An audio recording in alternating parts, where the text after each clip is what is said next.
अगले हफ्ते की तैयारी में आपका स्वागत है। मैं हूं उत्कर्ष चतुर्वेदी। अगले हफ्ते के लिए रणनीति बनाने के लिए हमारे साथ जुड़ गए हैं रिद्धि इन्वेस्टमेंट के विवेक करवा।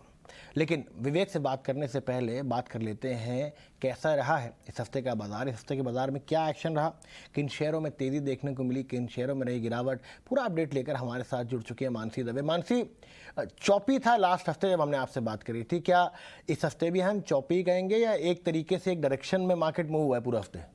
हफ्ते के आखिरी कारोबारी सत्र में भी हमने देखा कमजोरी के साथ ट्रेड्स नजर आया। इनफैक्ट पूरा हफ्ता ही अगर देखें बाजार ने काफी हद तक ट्रैप्स क्रिएट किए, जहां पर बाजार फर्स्ट हाफ में संभलते हुए दिखे तो सेकंड हाफ में गिर गए, सेकंड हाफ में अगर संभलते हुए दिखे तो अगले दिन फिर गिरावट के साथ ओपनिंग होती हुई दिखी। तो पूरा का पूरा हफ्ता इसी तरह से चलता रहा और कई सारे डेटा भी आते हुए दिखे। इन्फ्लेशन के डेटा भी थे जिनके तर्ज पर बाजार काफी हद तक कंसर्न कॉन्शियसनेस फील करता हुआ दिखा। 16,200 के नीचे निफ्टी ने क्लोजिंग दिखाई, लेकिन स्टॉक स्पेसिफिक बिल्कुल नजर आए। टाटा कंज्यूमर की अगर बात करें, रिलायंस की अगर बात करें, कुछ स्टॉक्स रहे जिन्होंने बाजार को संभालने का काम किया। सपोर्ट लगातार इन स्टॉक्स या कह सकते हैं कि मार्केट पुलर्स ये साबित होते हुए दिखे। इनफैक्ट आईएफएल होम फाइनेंस में जो अबू धाबी इन्वेस्टमेंट अथॉरिटी के निवेश की खबर आती हुई दिखी, इसके ठीक बाद पॉजिटिव रिएक्शन इन स्टॉक्स में भी नजर आया, तो इस पर भी फोकस रहा। वहीं पेंट स्टॉक्स की अगर बात करें, सीमेंट स्टॉक्स की अगर बात करें, कमजोर बाजार में ये स्टॉक्स अच्छा परफॉर्मेंस दिखा रहे थे। एशियन पेंट्स, इंडिगो पेंट्स जैसे स्टॉक्स में हमने मजबूती देखी। वहीं हमने अल्ट्राटेक, ग्रासिम जैसे स्टॉक्स में भी एक तेजी के साथ कामकाज देखा। इसके अलावा अगर देखें लिकर स्टॉक्स पर हमारा फोकस था, क्योंकि खबर आती हुई दिखी थी। उसके ठीक बाद United Breweries, United Spirits, Radico Khaitan जैसे स्टॉक्स थे जहां पर ट्रैक्शन दिखा था और इनफैक्ट फाइनल ट्रेडिंग सेशन में भी इन स्टॉक्स में अच्छे एक्शन के साथ कामकाज दिखा। स्लोली एंड इवेंचुअली लेकिन एफएमसीजी स्पेस अभी मूव होते हुए दिखे। फार्मा, डायग्नोस्टिक और हेल्थ केयर, क्योंकि कोरोना के केसेस बढ़ रहे हैं तो इसका इंपैक्ट इन तमाम स्टॉक्स पर भी Thyrocare, Divi's lab, DRL, Apollo hospital जैसे स्टॉक्स में नजर आया। और सेक्टर स्पेसिफिक अगर देखें पूरे हफ्ते में कुछ तमाम सेक्टर्स को अगर छोड़ दे, बाजार में सेक्टर स्पेसिफिक मूव्स कमजोरी के साथ ही दिखे और फाइनल सेशन में क्लोजिंग भी निफ्टी, चाहे बैंक निफ्टी और सेंसेक्स में भी कमजोरी के साथ ही हमने लाल निशान पर ट्रेड्स क्लोज होते हुए देखे। बहुत बहुत शुक्रिया मानसी, सारी जानकारी के साथ जुड़ने के लिए। विवेक, आपसे इस हफ्ते के बारे में बात करते हैं। कैसे देखते हैं आप इस हफ्ते को? क्या कोई डायरेक्शन मिली है? क्योंकि पिछले एक दो हफ्तों से बड़ा वॉलेटाइल ही चल रहा है मार्केट, पर क्या आपको लगता है कि अब एक डायरेक्शन की तरफ जा रहा है या अगले हफ्ते आपको एक डायरेक्शन में मार्केट दिखा है या वॉलेटिलिटी कंटिन्यू रहेगी मार्केट में? नमस्कार उत्कर्ष और सभी को गुड इवनिंग ऑलमोस्ट। देखिए, ये हफ्ता पूरा वॉलेटाइल था, ये तो हम लोग देख रहे हैं। और जो आज अंत हुआ है फ्राइडे, तो काफी खराब नोट पे हुआ है। मुझे लग रहा है, और ये मैं कई हफ्तों से आपके चैनल पे भी यही बता रहा हूँ कि अब वॉलेटिलिटी कंटिन्यू रहेगा मुझे लगता है, और अगले हफ्ते भी पॉसिबिलिटी है कि ये वॉलेटिलिटी रहेगा। एक दो चीजें हैं, मेनली जो फेड का मीटिंग होने वाला है, अब उधर 50 बेसिस पॉइंट बढ़ाते हैं या फिर कम ज्यादा, वो मतलब 50 बेसिस पॉइंट तो एक्सपेक्टेशन है, उससे ज्यादा अगर बढ़ा दे तो काफी नेगेटिव हो सकता है, एक वो है। और यूरोप सेंट्रल बैंक वगैरह, इनका भी मतलब काफी अग्रेसिव स्टेटमेंट्स आ रहा है उत्कर्ष। तो मुझे लगता है कि ये वॉलेटिलिटी कंटिन्यू रहने वाली है और अपना मार्केट भी उस कारण दबाव में रहने वाला है। तो मंडे पॉसिबिलिटी है कि हम लोग शुरुआत करें कि एक थोड़ा सा बाउंस बैक के साथ, लेकिन हो सकता है बाद में वापस सेलिंग आ जाए। चलिए एक बार सिस्टमैटिक्स ग्रुप के मैनेजिंग डायरेक्टर निखिल खंडेलवाल की बात भी सुन लेते हैं। उनसे हमने खास बातचीत की थी। उन्होंने कहा कि आगे आने वाली एक दो तिमाहियों में बाजार काफ़ी चुनौतीपूर्ण रहेगा। उनके मुताबिक चुनिंदा शेयरों में निवेश के बेहतर मौके हैं। आइए उनकी बात को सुनते हैं। 1 से 2 quarter will be very testing for equity markets. I think broader view तो यही है कि मार्केट एक रेंज बाउंड में, इसीलिए as you rightly said, lot of people have packed their bags and said कि अभी छुट्टी मनाने का ज़्यादा समय है। Having said that, काफ़ी चीज़ें मार्केट में पॉजिटिव साइंस भी दे रही हैं। तो I think it is whenever such a period come, जब एक करेक्टिव फेज होता है, जब थोड़ा टाइम वाइज करेक्शन होता है, उस समय पे कुछ ट्रेंड्स जो पिकअप हो रहे हैं, आई थिंक उस पर थोड़ी पैनी नजर होनी चाहिए। और investors clearly are beginning to pick select stocks, select industries, select themes.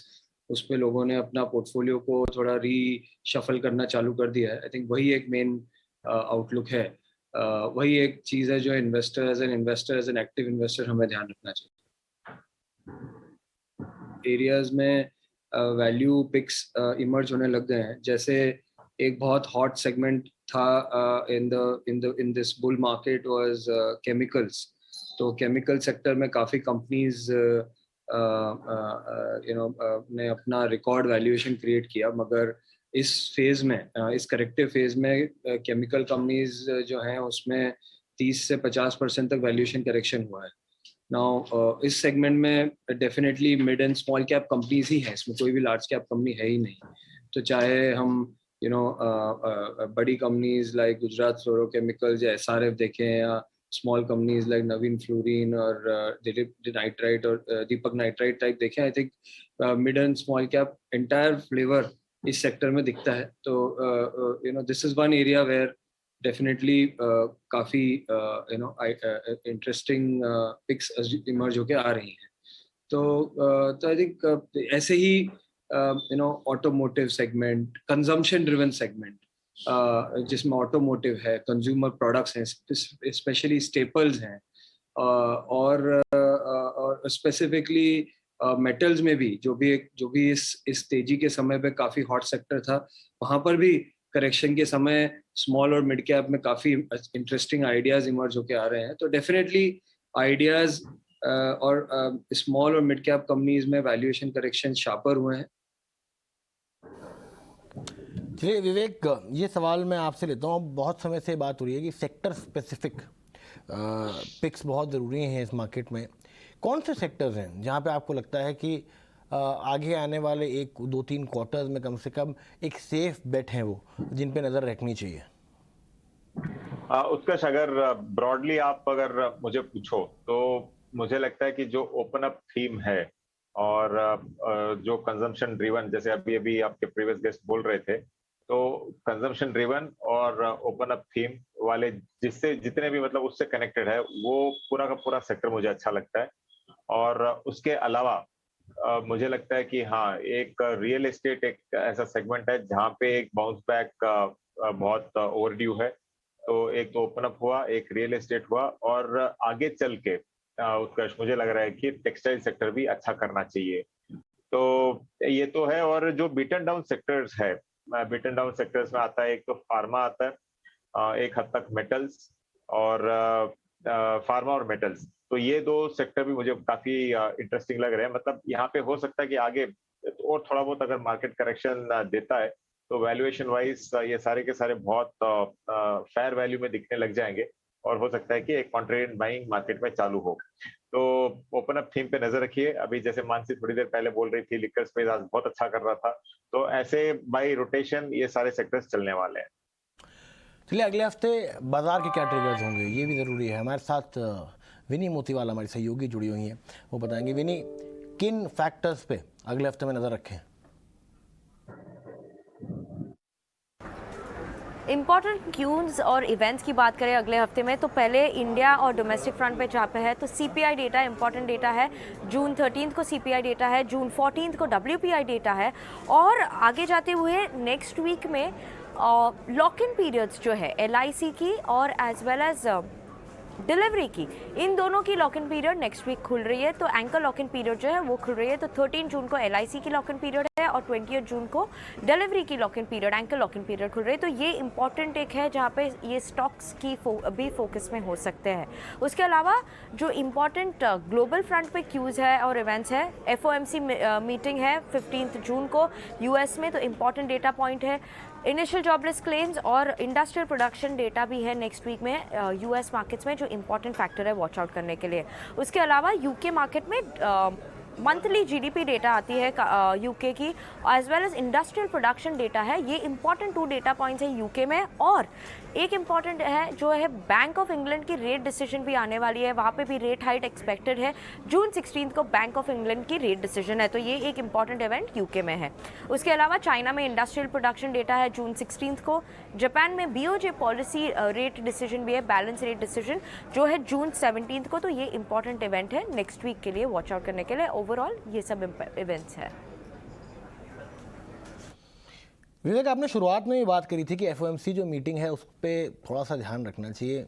हमारे दर्शकों को ये बताएं कि किस तरीके से किस तरीके का डेटा एक्सपेक्टेड है और किस तरीके के मूव्स लेने चाहिए अगर किस तरीके का डेटा आता है उस पर।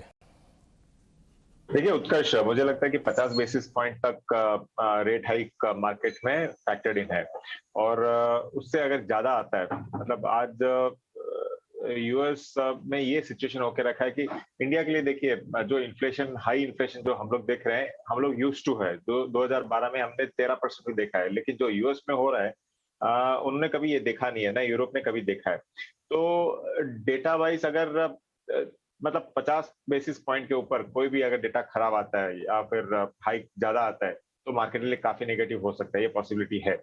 और अगर 25 एक आता है तो मार्केट इसको पॉजिटिवली लेगा।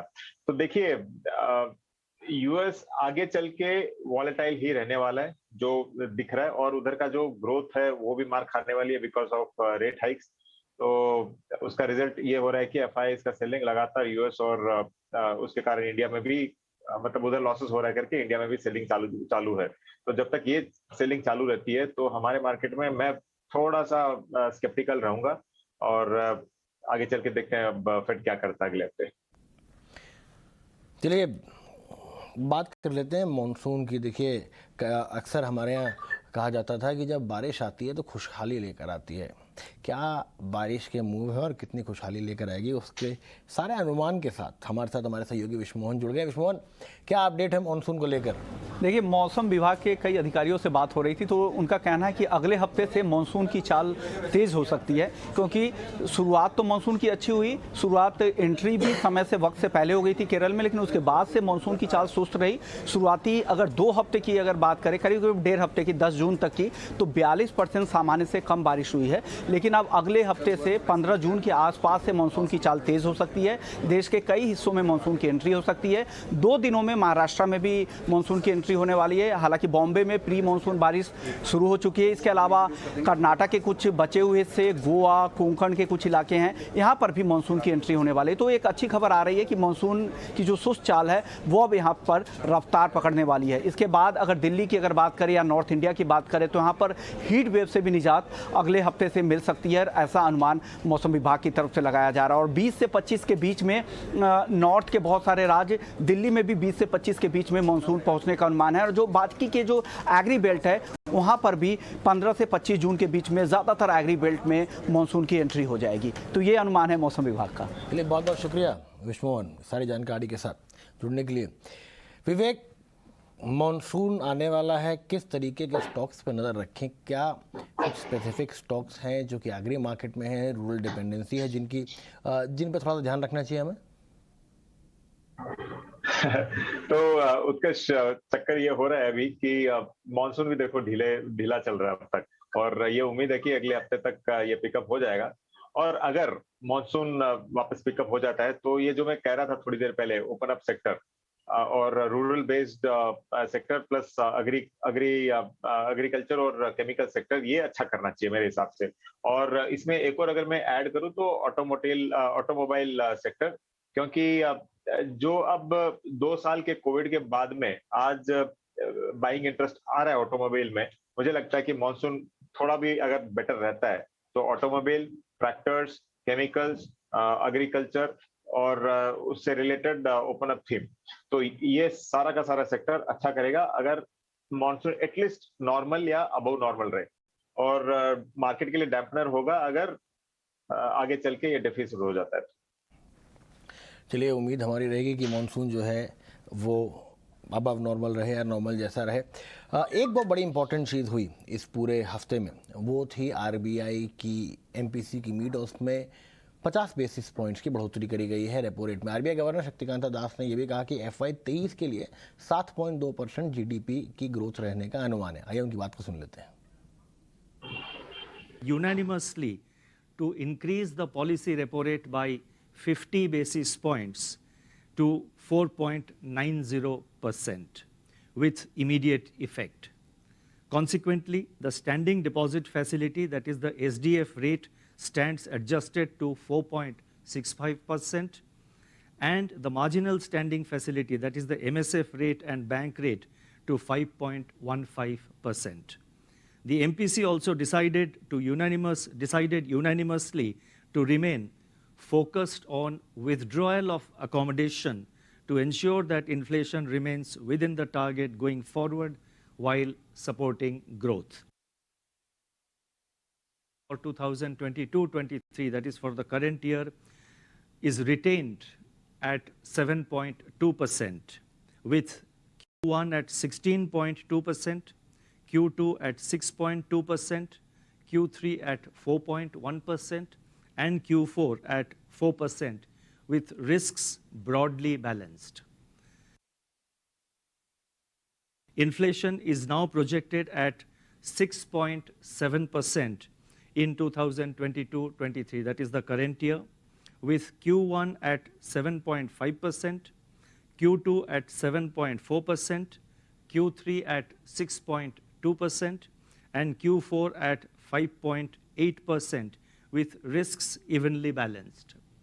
It may be noted that around 75% of the increase in inflation projections can be attributed to the food group.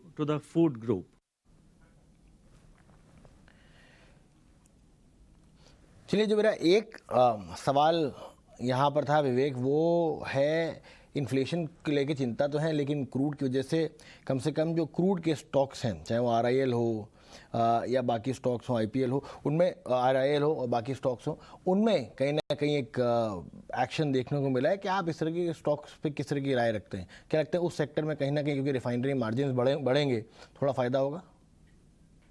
देखिए उत्कर्ष, इसको मैं एक सिक्लिकल के रूप में लूंगा, और हमने पहले भी देखा है जब क्रूड उछला है, एक उसके बाद में करेक्शन भी बेसिकली स्टॉक मार्केट के जैसे है वो भी, तो अगर उछाल आता है तो उसके बाद में फॉलोड बाय करेक्शन भी आ सकता है। और लगभग जो भी जनरल ओपिनियन है ये है कि अगले 2 या 3 महीने में क्रूड हो सकता है कि 90 से लेके $100 के बीच में आ जाए।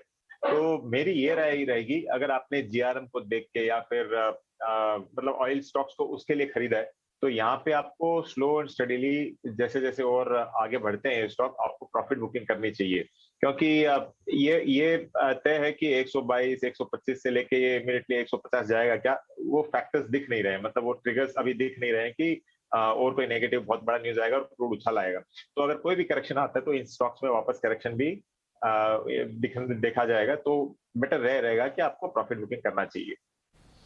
चलिए, एक सवाल अब विवेक ये था कि क्या क्या रिकमेंडेशन हैं आपकी हमारे गेस्ट के लिए, अगले हफ्ते की जो तैयारी है वो हमारे दर्शक कैसे करें और किन स्टॉक्स पे करें?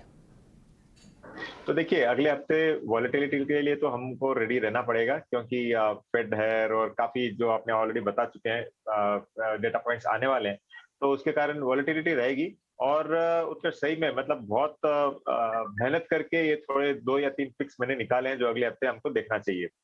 पहला रहेगा दीपक नाइट्रेट।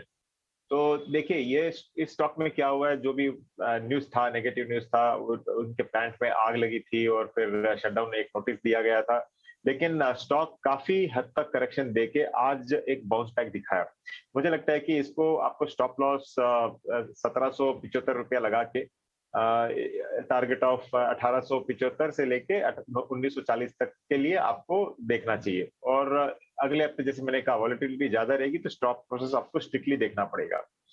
और अगला स्टॉक अगर मैं कहूँ तो जो थोड़ी देर पहले कह रहा था मैं कि रियल एस्टेट पे मैं बुलिश हूँ, तो एक कंपनी है उसका जो मार्केट का इतना फेवरेट नहीं है और इतना ध्यान नहीं देते हैं लोग, नेस्को। तो ये real estate, exhibitions, IT park, इस स्पेस में है, debt free real estate company है ये, और इसको लेना चाहिए। बहुत छोटा सा स्टॉप लॉस दे रहा हूं मैं, 533 का स्टॉप लॉस रहेगा, और अगर ये ऊपर जाता है तो 563 से लेके 577 तक जा सकता है, ये पॉसिबिलिटी है। और तीसरा, ये भी मैं अभी थोड़ी देर पहले मेंशन कर रहा था कि लिकर स्पेस अच्छा कर रहा है, और मुझे लगता है कि यूनाइटेड स्पिरिट्स जो मैकडोवेल के नाम से कोड है उसका, स्टॉप लॉस लगाना चाहिए आपको 776, और ये 820 से लेके 827 तक दिखा सकता है। तो आज ये तीनों स्टॉक्स ने मतलब काफी स्टेबिलिटी दिखाई है इस मार्केट में भी, जब निफ्टी और सेंसेक्स दोनों काफी डाउन थे, और ये तीनों स्टॉक्स अच्छे किए हैं, और मुझे लग रहा है कि ये आपको अगले हफ्ते देखने चाहिए। चलिए, बहुत बहुत शुक्रिया विवेक। उम्मीद करते हैं कि आपकी मेहनत जो है वो हमारे सारे दर्शकों के काम आए और उनको मुनाफा देकर जाए। बहुत बहुत शुक्रिया हमारे साथ जुड़ने के लिए। अगले हफ्ते की तैयारी में अभी के लिए इतना ही, लेकिन आप देखते रहिए ET Now स्वदेश और अपना और अपनों का ख्याल रखिए।